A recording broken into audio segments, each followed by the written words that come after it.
반갑습니다.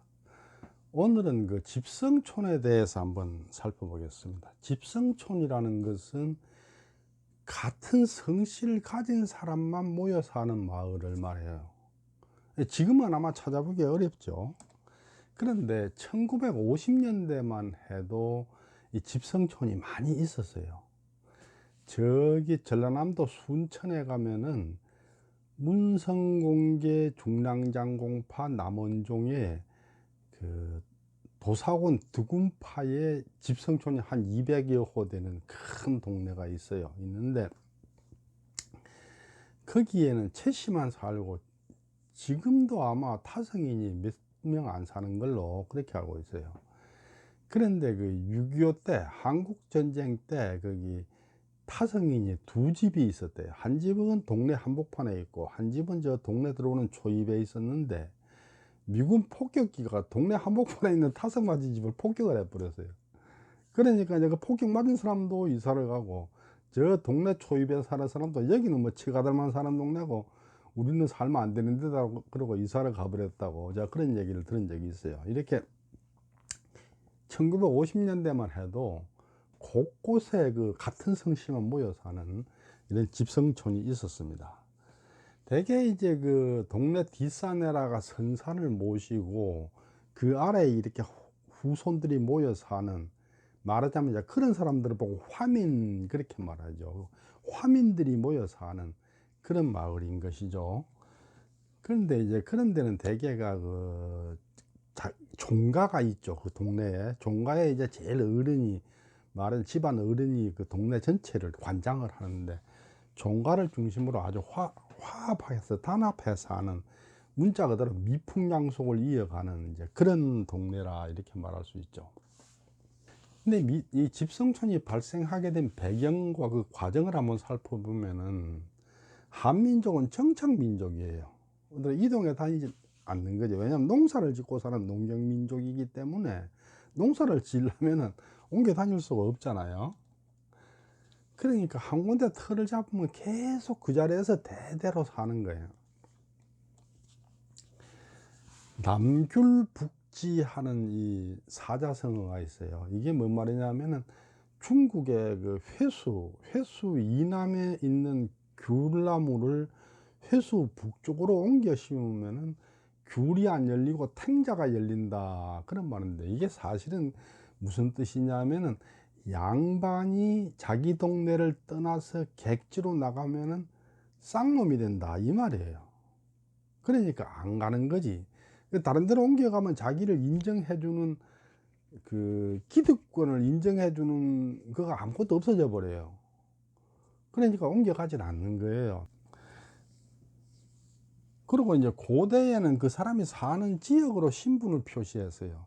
그 사람이 어디 뭐 현이나 군에 사느냐 아니면 뭐 부곡에 사느냐에 따라서 그 사람 신분이 달라져요. 그런데 사람이 그런 상태에서 이리저리 옮겨 다니면은 신분 질서가 문란해져 버리기 때문에 나라에서도 사람이 객지에 돌아다니는 사람 있으면 붙잡아 가지고 그 사람 본관으로 전부 되돌려 보내요. 그러니까 본인도 가능하면은 자기 사는 데를 안 떠나려고 하고, 또 떠나다니면은 나라에서도 잡아다가 되돌려 보내는 거예요. 그러니까 그 자리에 모여 살 수밖에 없죠. 그 신라시대는 성씨가 없었기 때문에 성씨 대신에 마을 이름을 성씨로 사용을 했어요. 이름 앞에다가 그 동네 이름을 붙여서 분당, 순주 뭐 이런 식으로 이름을 불렀어요, 신라시대는. 그 이제 조선 전기까지는 전부 처가살이를 했어요.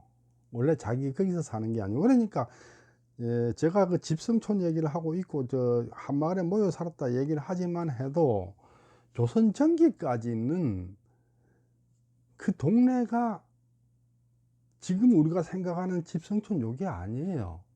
말하자면 외갓집이야 전부 그게. 그런데 그 당시는 혼인을 저 멀리 하는 게 아니라 거기서 그 동네 거기서 이렇게 하기 때문에 안 떠나는 거죠. 먼데 하고 혼인을 할 수가 없어요. 아는 사람이 없으니까. 근데 조선에게 전부 처가살을 했어요. 그래서 조선성기 형성된 집성촌은 전부 외가예요. 하나도 예외가 없어요. 예를 들자면 그 세계 문화유산으로 지정된 그 저 안동 화훼마을, 경주 양동마을, 그 다 유가예요. 친가 아니에요. 그런데 이제 조선 후기부터 종중이란 게 생긴다고요. 그러면서부터 이제 그 조선 후기부터 근대 개념의 집성촌이 생기는 거예요. 그러니까 외가 마을에 살던 사람들이 그 외가가 이제 친가의 집성촌이 되어버리는 거죠. 이런 상태로 바뀌어요. 그러니까 지금 우리가 조선 후기의 집성촌과 조선 전기의 집성촌을 같이 생각할 수가 없는 거예요. 상당히 다를 수밖에 없어요. 그러니까 특히 뭐 신라시대나 고려시대 이때로 가면은 엄청나게 다르다고 봐야겠죠. 당체라고 분류되는 그 전주 채씨, 그러니까 문성공개, 문열공개, 사도공개, 이 채씨는 선조가 중국 산동반도에서 고구려를 거쳐서 금마제 정착해서 살았다. 이렇게 그 국보 47호 진감선사 대공탑비에 그렇게 적혀 있어요. 적혀 있는데 그때가 언제냐면 서기로 780년. 780년에 이 당체로 불리는 채씨는 고구려 거쳐서 금마제에 와서 정착해 살기 시작했고, 그리해서 이제 지금의 전주 채씨가 됐다 이런 얘기죠. 그리고 토채로 불리는 문충공개 전주 채씨 선조는 경상도 상주에 살다가 서기 한 900년 무렵에 전주로 옮겨와서 정착해 살았다. 이렇게 기록이 있어요. 1300년 무렵에 전주 채씨 집성촌을 한번 살펴보면은 전주 채씨가 뭐 그때 엄청나게 많이 살았겠죠. 그렇지만은 전주 채씨의 역사 시대는 1300년부터 시작된다고 말할 수 있어요. 왜냐? 그때부터 족보 기록이 정립이 돼서 적혀 있으니까. 그 이전 거는 선사시대예요. 그 역사시대는 문성공개, 문충공개, 사도공개, 문열공개 이 네 가문밖에 없어요. 나머지 가문들은 다 없어져 버린 거죠. 그런데 그 중에서 문성공개, 문충공개는 전주에 살았어요. 그런데 문성공개는 문성공의 친손이고 문충공개는 문성공의 외손이야. 근데 사실은 그때는 처가살을 했으니까 문충공개가 문성공 집에 사는 거예요. 그러면 문성공개는 어디 사냐? 문성공 집에 사는 게 아니라 자기 외가에 사는 거예요. 그 다음에 이제 사도공개는 개성에 살았는데, 지금의 개성 옛날 그 당시는 송도죠. 그때가 광양군 최성지의 무렵이에요. 근데 광양군 저분은 그 송도에서 살았다기보다는 대부분을 원나라의 수도 대도, 지금의 북경에 살았어요. 그때 이제 그 충선왕의 신복으로 그 북경에서 주재를 했는데, 그 주재했던 그것을 그 집성촌이라 말하기는 좀 그렇잖아요. 그러니까 집성촌은 송도에 있었고 광양군은 거기 그 북경에 가서 주재를 했었다 이렇게 봐야겠죠. 그리고 문열공개는 청주에서 살았는데, 왜냐하면 전서공 최덕평 이분이 그 전주 사록으로 부임해 온 충주곽씨 곽의 딸하고 혼인해 가지고 그 청주에서 처가살을 했어요. 그러니까 이제 거기 이제 외가가 되는 거예요. 거기서 시작되는 거예요. 그래서 대체로 전주 채씨는 1300년 무렵이 역사가 시작되는 거라고 말할 수 있는데, 이렇게 해서 집성촌이 만들어지기 시작했다 이렇게 말할 수 있습니다. 문성공개 전주 채씨 시조 문성공의 후손의 유적을 한번 살펴보면은, 시조 문성공 묘소가 전북 완주군 소양면 죽전리 분토동에 있어요. 그리고 거기에서 북쪽으로 한 2.5km 산 너머에 가면은 손자사위 오몽울의 묘소가 있어요. 이 오몽울이 누구냐면은 이 사람은 이제 보성 사람이에요. 전라남도 보성 사람인데, 문성공의 장남 알렴사공 최용생의 딸하고 혼인을 해가지고 여기서 처가살을 했는 거예요. 그냥 보성 사람의 처가살을 해서 여기서 살다가 여기서 죽었는 거죠. 그리고 이제 한 12km 북쪽으로 가면은 동상면 대알이라는 데 그 대하 저수지가 있어요. 저수지 안에 그 손자, 그러니까 문성공의 둘째 아들 대호군공 최용각, 그분의 둘째 아들 문강공 최철 이분의 묘소가 있어요. 그리고 그 문성공 묘소에서 서쪽으로 한 2km 정도 위치에 그 명덕리라는 동네인데, 명덕리에 큰딸 유지 후손의 묘소도 있어요. 그러니까 유지 이 사람이 누구냐 하면은 그 전조유 씨의 시조예요. 근데 전조유 씨가 세 계열이 있는데, 세 계열 중에 좀 작은 계열, 인구가 적은 계열의 시조예요. 유지 이분이. 그분의 이제 묘소가 있어요. 근데 이분도 그러니까 아마 처가살을 여기서 했겠지. 그리고 이제 작은 딸 최선능 후손 묘소는 한 6km 동쪽에 있는데, 거긴 문충공계 가문이에요. 그러니까 이걸 놓고 본다면 대체로 문성공계, 문충공계, 그리고 전조유 씨 이분들이 살았던 장소가 아마 소양면, 동상면, 고산면 하는 이 일대가 아니었겠는가, 이렇게 추정할 수 있죠.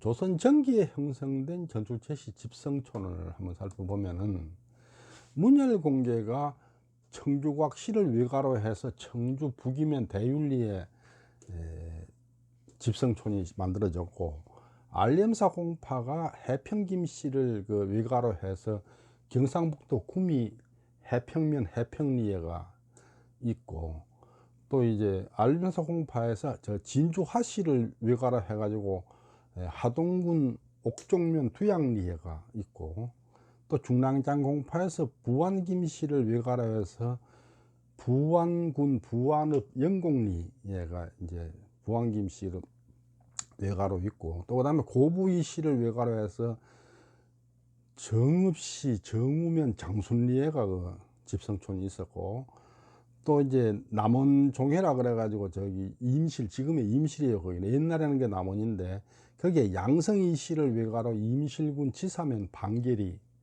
있고, 그 다음 이제 영암종해가 영암이라 하고 나주, 지금 그때는 그 나주의 그 속현인데 알로현의 평양조씨를 외가로 해서 있는데, 이 평양조씨는 거기에 집성촌이 없었고, 평양조씨 조안정의 처가 알로 김씨 가문에서 이제 평양조씨 조안정으로 됐다가 그 바로 이제 그 뒤에 평양조씨 연촌공 채덕지 쪽으로 이렇게 해서 이제 외가가 집성촌이 만들어진 거예요.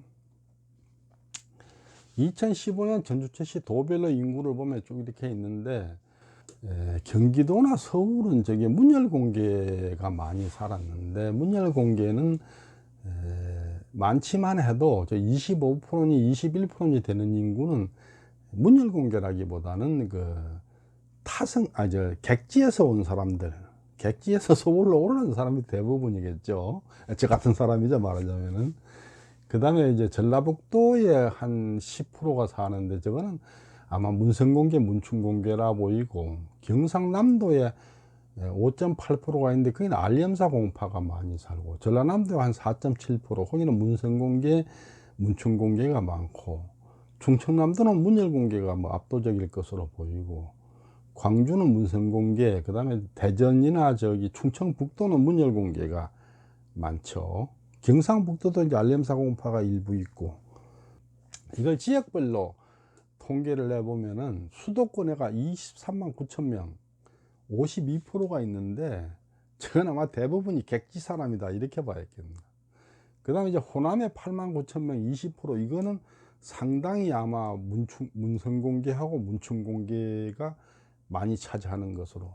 영남 지역은 또 이제 7만 5천 명, 16%인데, 여기도 뭐 부산, 울산, 창원, 뭐 대구 이런 데는 그 객지 사람이 많을 거고, 이제 저기 문성공계 알렘사 공파가 좀 있을 것으로 보이고요.